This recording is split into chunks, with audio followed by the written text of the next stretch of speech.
और Lawrence Kohlberg. Exactly और इन्हें सीटीईटी की होली ट्रिनिटी मतलब त्रिमूर्ति भी कहा जाता है। हाँ, और अगर इन तीनों को समझ लिया तो सीडीपी, लैंग्वेज और मैथ्स पेडागोजी में अब मान के चलिए 15 नंबर कहीं नहीं गए। लेकिन अगर इन्हें छोड़ दिया तो सीडीपी सेक्शन में फेल होने का पूरा रिस्क है। और जो सबसे बड़ी कंफ्यूजन होती है स्टूडेंट्स में कि भाई भाषा पहले या विचार, या फिर विकास पहले या सीखना। ये क्लासिक डिबेट है। तो आज अगले कुछ मिनटों में हम इन्हीं तीनों की थ्योरीज का एक तरह से पोस्टमार्टम करेंगे, उनके बीच की बहस को समझेंगे और वो टैग वर्ड्स डिकोड करेंगे जो एग्जाम में सीधा सही जवाब तक लेकर जाते हैं। चलिए तो शुरू करते हैं हमारे पहले थिंकर से, जीन पियाजे।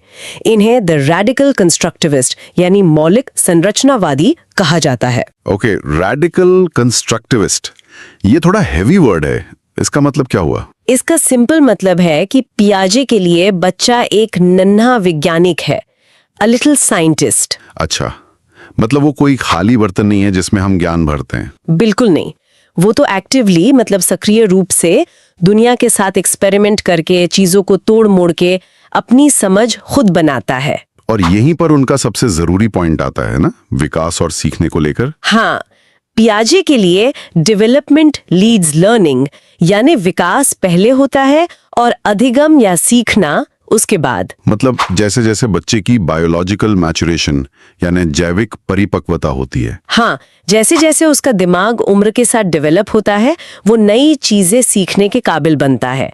पियाजे के लिए उम्र बहुत जरूरी है। तो ये नन्हा वैज्ञानिक अपना ज्ञान बनाता कैसे है? इसका कोई प्रोसेस होगा? इसके 2 मेन प्रोसेस है। पहला है एसिमिलेशन, जिसे कहते हैं आत्मसात्करण। असिमिलेशन मतलब पुरानी जानकारी में नई चीज को फिट करना। सही पकड़े हैं। जैसे एक बच्चे ने एक सफेद कुत्ता देखा और मम्मी ने बताया ये डॉग है। ठीक है। अब उसने अगले दिन एक सफेद बिल्ली देखी, 4 पैर, 1 पूंछ, तो उसने उसे भी डॉग बोल दिया। ये है असिमिलेशन। अच्छा, उसने अपनी पुरानी स्कीम में ही उसे फिट कर लिया। लेकिन फिर वो सीखेगा कैसे कि ये अलग है? वो तब जब बिल्ली म्याऊं करेगी, तब उसके दिमाग में कंफ्यूजन होगी। और यहां दूसरा प्रोसेस काम आता है, अकोमोडेशन यानी समायोजन। मतलब अब वो अपने दिमाग में बदलाव करेगा। हाँ, वो अपने दिमाग को मॉडिफाई करेगा और कैट का एक नया फोल्डर बनाएगा, अपनी पुरानी सोच को बदलेगा। तो पियाजे का बच्चा एक अकेला वैज्ञानिक है जो अंदर से बाहर की तरफ विकसित हो रहा है, पर इसमें समाज, दोस्त, टीचर ये सब कहाँ गए? अरे, आपने तो सीधा लेव वाइगोत्स्की की थ्योरी का दरवाजा ही खटखटा दिया, जो एक सोशल कंस्ट्रक्टिविस्ट यानी सामाजिक संरचनावादी थे। तो उनके लिए इक्वेशन पूरी उल्टी हो गई। पूरी तरह से। वाइगोत्स्की के लिए लर्निंग लीड्स डेवलपमेंट, मतलब अधिगम जो है वो विकास को खींचता है। ये बाहर से अंदर की तरफ का प्रोसेस है। और इस सोशल लर्निंग के लिए वाइगोत्स्की ने 3 हथियार दिए हैं जो एग्जाम में मतलब हर बार पूछे जाते हैं। पहला है ZPD यानी zone of proximal development. Hindi में कहें तो समीपस्थ विकास का क्षेत्र। ये क्या होता है?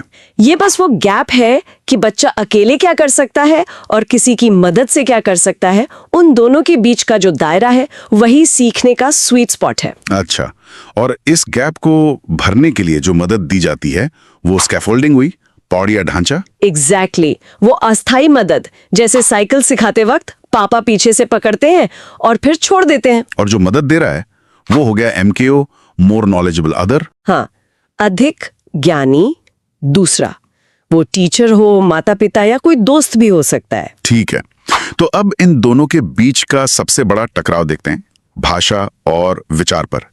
जब बच्चा खुद से बात करता है तो क्या होता है? बड़ा इंटरेस्टिंग पॉइंट है। पियाजे के हिसाब से ये ईगोसेंट्रिक स्पीच है, अहंग केंद्रित वार्ता। मतलब ये बच्चे की अपरिपक्वता की निशानी है, इसका कोई फायदा नहीं है। उनके हिसाब से तो नहीं, लेकिन वाइगोत्स्की कहते हैं रुको, ये बेकार चीज नहीं है।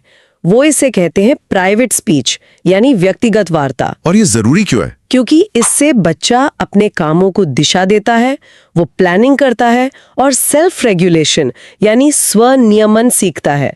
तो एग्जाम के लिए याद रखिए, प्राइवेट स्पीच मतलब वाइगॉट्स्की और ईगोसेंट्रिक स्पीच मतलब पियाजे। सॉर्टेड है। एकदम। चलिए, ये तो समझ आ गया कि बच्चा सीखता कैसे है, पर वो ये कैसे तय करता है कि क्या सही है और क्या गलत। हाँ, अब आते हैं हमारे तीसरे खिलाड़ी पर, लॉरेंस कोलबर्ग और उनकी मॉरल डेवलपमेंट की थियोरी पर, यानी नैतिक विकास का सिद्धांत। कोलबर्ग का वो फेमस हाइंस डायलेमा है ना? हाँ, उन्होंने लोगों को एक कहानी सुनाई कि हाइंस नाम के एक आदमी की पत्नी बीमार है, दवाई बहुत महंगी है, तो वो दवाई चुरा लेता है।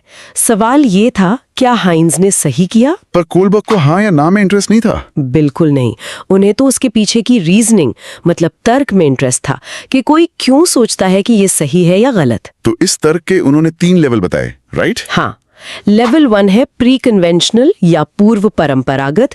यहाँ नैतिकता का आधार है सजा और इनाम। मतलब चोरी करूंगा तो पुलिस मारेगी, इसलिए चोरी गलत है। सही।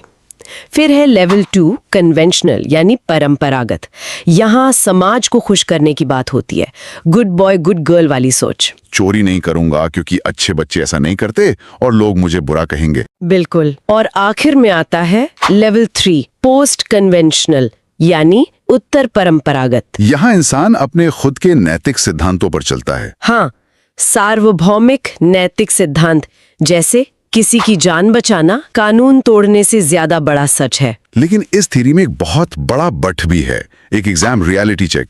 इसकी आलोचना भी तो हुई थी। हाँ, और वो की थी उनकी ही एक स्टूडेंट कैरल गिलिगन ने। अच्छा। उन्होंने कहा कि कोलबर्ग की थ्योरी जेंडर बायस्ड है, यानी लैंगिक पक्षपाती है, क्योंकि उनके सारे सैंपल सिर्फ लड़के थे। तो गिलिगन का क्या तर्क था? उनका तर्क था कि लड़के जस्टिस यानी न्याय के नजरिए से सोचते हैं, जबकि लड़कियां केयर यानी देखभाल के नजरिए से सोचती हैं। ये बहुत जरूरी पॉइंट है एग्जाम के लिए। अगर ऑप्शन में कैरल गिलिगन या फेमिनिस्ट पर्सपेक्टिव दिखे तो समझ जाइए कि ये कोलबर्ग की आलोचना की बात हो रही है। तो चलिए इन सब का सार निकालते हैं एक एक लाइन में। पियाजे, बच्चा अकेला वैज्ञानिक है, उम्र सबसे जरूरी है। वाइगॉट्स्की, बच्चा सामाजिक है, समाज और भाषा सबसे जरूरी है। और कोलबर्ग, बच्चा एक जज है, नैतिक तर्क सबसे जरूरी है। बेहतरीन।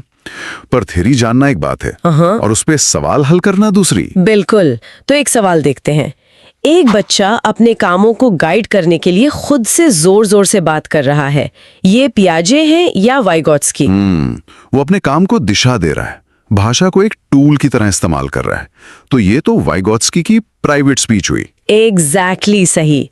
अगर आप सब इन तीनों के 50 सबसे जरूरी प्रीवियस ईयर क्वेश्चंस हल करना चाहते हैं